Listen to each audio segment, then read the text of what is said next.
त्याच्यावरती गोळीबार करावा लागला आणि पर्यायी त्या व्यक्तीचा तिथे मृत्यू झाला। आता ह्यामध्ये कोर्टाचे नक्की काय फाइंडिंग्स आहेत, कोर्टाने नक्की काय त्याच्यामध्ये म्हटलं आहे, जेव्हा ऑर्डर पास होईल की ऑर्डर जेव्हा पब्लिक होईल त्यावेळेला आपल्या लक्षात येईल। परंतु नक्कीच अतिशय घृण कृत्य केलेली ती व्यक्ती, त्या व्यक्तीने जेव्हा पळून जायचा प्रयत्न केला किंवा पोलिसांवरती गोळीबार करायचा प्रयत्न केला असेल आणि डिफेन्समध्ये जर का एन्काउंटर केलं गेलं असेल तर मला वाटतं की त्याच्यामध्ये काही चुकीचं आहे। परंतु माननीय उच्च न्यायालयाने जी काही फाइंडिंग्स ह्याच्यामध्ये दिलेली आहेत, नक्कीच ते फाइंडिंगची एकदा फायनल ऑर्डर आल्याच्या नंतर त्याच्यावरती पुढची कारवाई काय करायची आहे तर नक्कीच आम्ही त्याच्यावरती कारवाई करू। अहवालामध्ये असं देखील नमूद करण्यात आलेलं आहे की जर अक्षय शिंदेने फायरिंग केली असती तर त्याच्या हातावरती गन पावडर किंवा मग त्याच्या कपड्यावरती गन पावडर आहे ती मिळाली असती।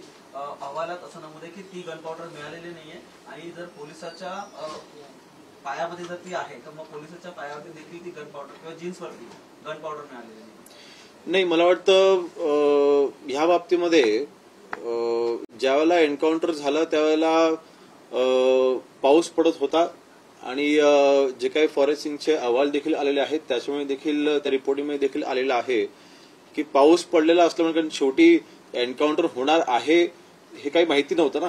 ज्यावेळेला एखादी घटना घडते त्यावेळेस फॉरेन्सिकचे जेव्हा लोक तिकडे जातात त्यावेळेला ती बंदूक ही प्लास्टिकच्या बॅगमध्ये ठेवली जाते, एव्हिडन्स असतात ते प्लास्टिकच्या बॅगमध्ये ठेवले जातात आणि त्याला पावसापासून किंवा अन्य गोष्टींपासून त्याला प्रोटेक्ट केलं जातं।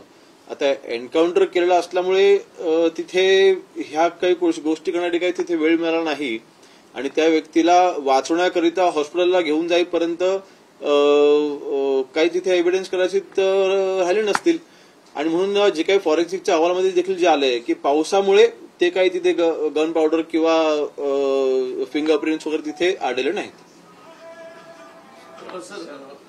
वकिलांचं असं म्हणणं आहे की मुंब्रा पोलिसांनी लवकर याच्या एफआयआर दाखल करावा, कारण जो अहवाल आला नाही, दंडाधिकारी अहवाल जो असतो तो आलेला आहे त्यात ताशेर ओढले, त्यामुळे मुंब्रा पोलिसांनी लवकर या 5 पोलिसांवर एफआयआर दाखल। बघा, शेवटी माननीय उच्च न्यायालयांच्या आदेशाचं तर पालन करावंच लागणार आहे, त्याबद्दल कुठलं दुमत नाही।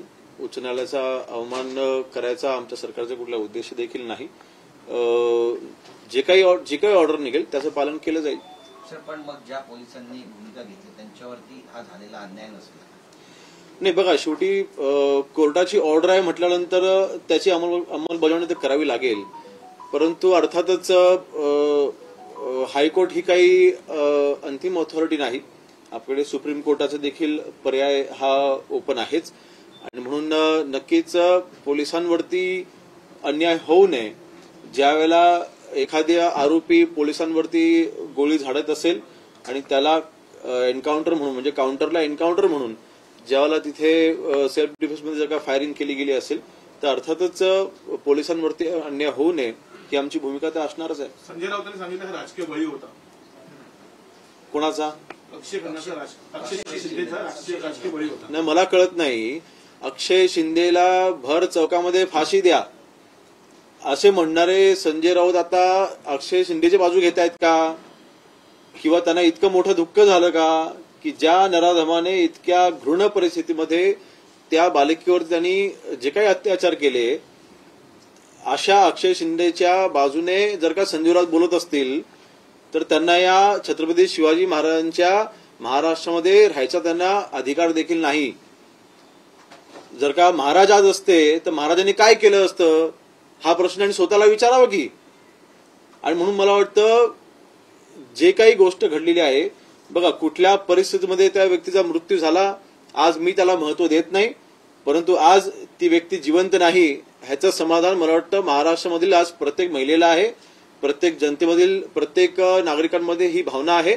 आणि जर का संजय राऊतांना अक्षय शिंदेच्या मृत्यूवरनं एवढं जर का दुःख झालं असेल तर त्यांनी थोडाफार स्वतःला शिवसैनिक म्हणून घेत असतील त्यांनी महाराजांच्या बाबतीत त्यांनी हा विचार करावा की आज महाराज असते त्यांनी काय केलं असतं। पालकमंत्री पदावरून त्यांनी एकनाथ शिंदे यांची तुलना कुंभमध्ये असलेल्या बाबांची केली आणि ते दरेगावात जाऊन बसले असे टीका केली। बघा, शिंदे साहेब स्वतः एक शेतकरी देखील आहेत, दरेगावात गेले म्हणून की ते नाराजच आहेत हे आता जे काही दरवेळेला सांगितलं जातं, ज्या व्यक्तीने आयुष्यात कधी शेती केली नाही, ज्या व्यक्तीने जमिनी घेऊन त्याच्यावरती फक्त पैसाच लाटलेला आहे, ज्याच्यावरती ईडी देखील चौकशी चालू आहे, अशा व्यक्तीने शिंदे साहेबांच्या गाव भेटीच्या दौऱ्यात त्यांनी हे वाच्यता त्यांनी करू नये. एकंदरीत शिंदे साहेब काय आजच नाही, मुख्यमंत्री व्हायच्या अगोदरपासून देखील नगरसेवक असल्यापासून, आमदार असल्यापासून ते मुख्यमंत्री झाल्यापासून अनेक वर्ष ते त्यांच्या गावी ते जात असतात. आणि म्हणून आज काही त्यांची पहिली वेळ नाही. दरवेळेला शिंदे साहेब गावी गेले की नाराज आहेत म्हणून गेले, हे बोलणं चुकीचं आहे. शिंदे साहेब सुद्धा शेतकरी आहेत आणि शेतकरी म्हणून ते त्यांच्या गावी वारंवार जात असतात आणि असे आरोप करणं हे चुकीचं आहे. नाशिक आणि रायगडचं पालकमंत्री पद शिवसेनेला पाहिजे होतं, मात्र ते मिळालेलं नाही. याची नाराजी अनेक मंत्र्यांनी किंवा नेत्यांनी बोलूनही दाखवलेली आहे. पुढे हे पद आपल्याकडे असावं यासाठी नेमकी काय चर्चा सुरू आहे पक्षामध्ये, काय सध्या? नाही, मी त्या चर्चेचा भाग नाही. जे आमचे वरिष्ठ नेते आहेत, आमचे महायुतीचे जे ज्येष्ठ नेते आहेत, सन्माननीय देवेंद्र फडणवीस साहेब आहेत, शिंदे साहेब आणि अजितदादा, तिघे नेते म्हणून जो निर्णय घेतील तो निर्णय अर्थातच सगळ्या मंत्र्यांना मान्य असेल. एक मोठा आरोप त्यांनी केलाय की 20 आमदार फुटणार होते आणि उदय सामंत यांच्या नेतृत्वामध्ये हे 20 आमदार भाजपमध्ये सोबत सत्तेत बसणार होते. नाही, मला वाटतं ह्या गोष्टीचं खंडन हे स्वतः उदय सामंत साहेबांनी केलेलं आहे. उदय सामंत असतील किंवा आज आम्ही 60 आमदार मिळून असू, आम्ही सन्माननीय शिंदे साहेबांसोबत खंबीरपणे उभे आहोत. आमचे शिंदे साहेब जो निर्णय घेतील त्या निर्णयासोबत आम्ही कायम त्यांच्यासोबत आहोत. आम्ही कदापि शिंदे साहेबांची साथ सोडणार नाही. पक्षाच्या बाबतीमध्ये सगळे निर्णय घ्यायचे अधिकार आम्ही सगळ्या आमदारांनी मिळून सन्माननीय शिंदे साहेबांना पहिल्याच दिवशी दिले होते. आणि म्हणून अशा गोष्टी मीडियामध्ये चर्चा करून किंवा मीडियामध्ये अशी वक्तव्य करून आमच्यामध्ये फूट पाडण्याचा जो केविलवाणा प्रयत्न संजय राऊत करतायत त्याचं आम्ही खंडन देखील करतो. आणि मला संजय राऊत यांच्यावरती मला कीव येते की आज जनतेने त्यांना त्यांची जागा दाखवल्यानंतर देखील अशा पद्धतीने आमच्यामध्ये वादविवाद निर्माण करायचे जे केविलवाणा प्रयत्न करतायत ह्याची मला खरोखर कीव येते. सैफ अली खान प्रकरणामध्ये जर आपण अँगल पाहिला तर तो बांगलादेशीचा अँगल पुढे येतोय.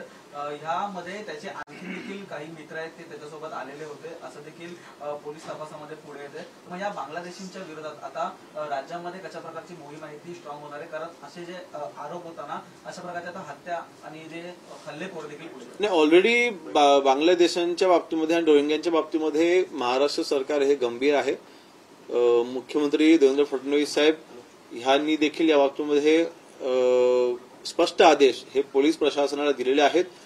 आणि गेली 2.5 वर्ष म्हणजे मुख्यमंत्री आता झाल्याच्या अगोदर जेव्हा उपमुख्यमंत्री असताना देवेंद्र फडणवीस साहेबांकडे गृह खातं होतं त्यावेळेपासून बांगलादेशांच्या वरती आपण कारवाया पाहिलेल्या आहेत. उदाहरणार्थ मुंबईमध्ये 2024 या वर्षामध्ये जवळपास 650 ते 700 बांगलादेशांना अटक केलेली आहे, त्यांच्यावर कारवाई झालेली आहे.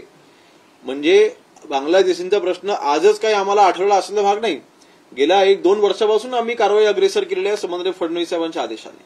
आणि म्हणून मला वाटतं आज सैफ अली खान यांच्यावरती ज्याने तिथे अटेम्प्ट केला किंवा ज्याने तिथे चोरी करण्याच्या प्रयत्नामध्ये त्यांच्यावरती हल्ला केला ती व्यक्ती देखील बांगलादेशी आहे हे सत्य असताना मुंबईमध्ये किंवा महाराष्ट्रामध्ये कानाकोपऱ्यामध्ये कुठेही बांगलादेशी बसलेले असले त्यांना मुळापासून उखडून पुन्हा त्यांच्या देशामध्ये पाठवण्याचं काम आणि त्यांच्यावरती कारवाई करण्याचं काम आमचं सरकार करेल. केंद्राकडे बोट केलेलं आहे, हे अपयश आहे, ते मोदींचं शहाचं अपयश आहे असं देखील ते म्हणतात. बघा, सगळ्याच देशामध्ये फक्त भारत देशाचा हा विषय नाही, सगळ्याच देशामध्ये विविध देशांमध्ये मायग्रेशन, इलिगल मायग्रेशन होत असतात. ते थांबवण्याचा प्रयत्न प्रत्येक सरकार करत असते. आणि आज उभाटाच्या कुठल्याही नेत्यांना सन्माननीय पंतप्रधान नरेंद्र मोदी साहेबांवरती बोलण्याची आज त्यांना आज अधिकार राहिलेला नाही. जनतेने जे काही निर्णय द्यायचा होता दिलेला आहे. सन्माननीय मोदी साहेबांचं नेतृत्व संबंध देशाने पुन्हा एकदा स्वीकारलेलं आहे. महाराष्ट्रामध्ये जो काही निकाल यावेळेला महाराष्ट्रातील जनतेने महायुतीला दिला आहे तो सन्माननीय नरेंद्र मोदी साहेबांच्या नेतृत्वाखालीच महाराष्ट्र सरकार आज आम्ही काम करतोय. आणि म्हणून मला वाटतं निर्णय स्पष्ट आहे. त्यामुळे आज त्यांच्या वक्तव्याकडे महाराष्ट्रामधला कोणीही व्यक्ती महत्व देत नाही. 23 तारखेला मोठा उत्सव आहे आणि शिवोत्सव साजरा केला जातो, बाळासाहेबांची जयंती आहे आणि त्यामुळे एकनाथ शिंदे यांचा सुद्धा नागरी सत्कार केला जाणार आहे. किती मोठा दिवस असणार आहे. एक गोष्ट अशी पण आहे की बरेचसे आमदार येण्यासाठी इच्छुक आहे. नाही बघा, 23 जानेवारी ही आम्हा सर्व शिवसैनिकांसाठी आमच्या सर्वांसाठी अतिशय भावनिक आणि महत्वाचा दिवस आम्ही मानतो. वंदनीय बाळासाहेब त्यांचा जन्म महाराष्ट्रामध्ये होतो आणि महाराष्ट्रामधील मराठी माणसाला न्याय देण्याचं काम त्यांनी केलं आणि आजही वंदनीय बाळासाहेबांनी हा जो न्याय दिला त्यामुळे मराठी माणूस हा महाराष्ट्रामध्ये नाही संबंधित जगामध्ये ताठपणाने जगतोय. म्हणून अशा व्यक्तीची जयंती अर्थातच आम्ही साजरी करतोय. ही साजरी करत असताना ज्या व्यक्तीने वंदनीय बाळासाहेबांची शिवसेना वाचवली त्या व्यक्तीचा सन्मान होणं हे आमच्या दृष्टीने महत्वाचं आहे.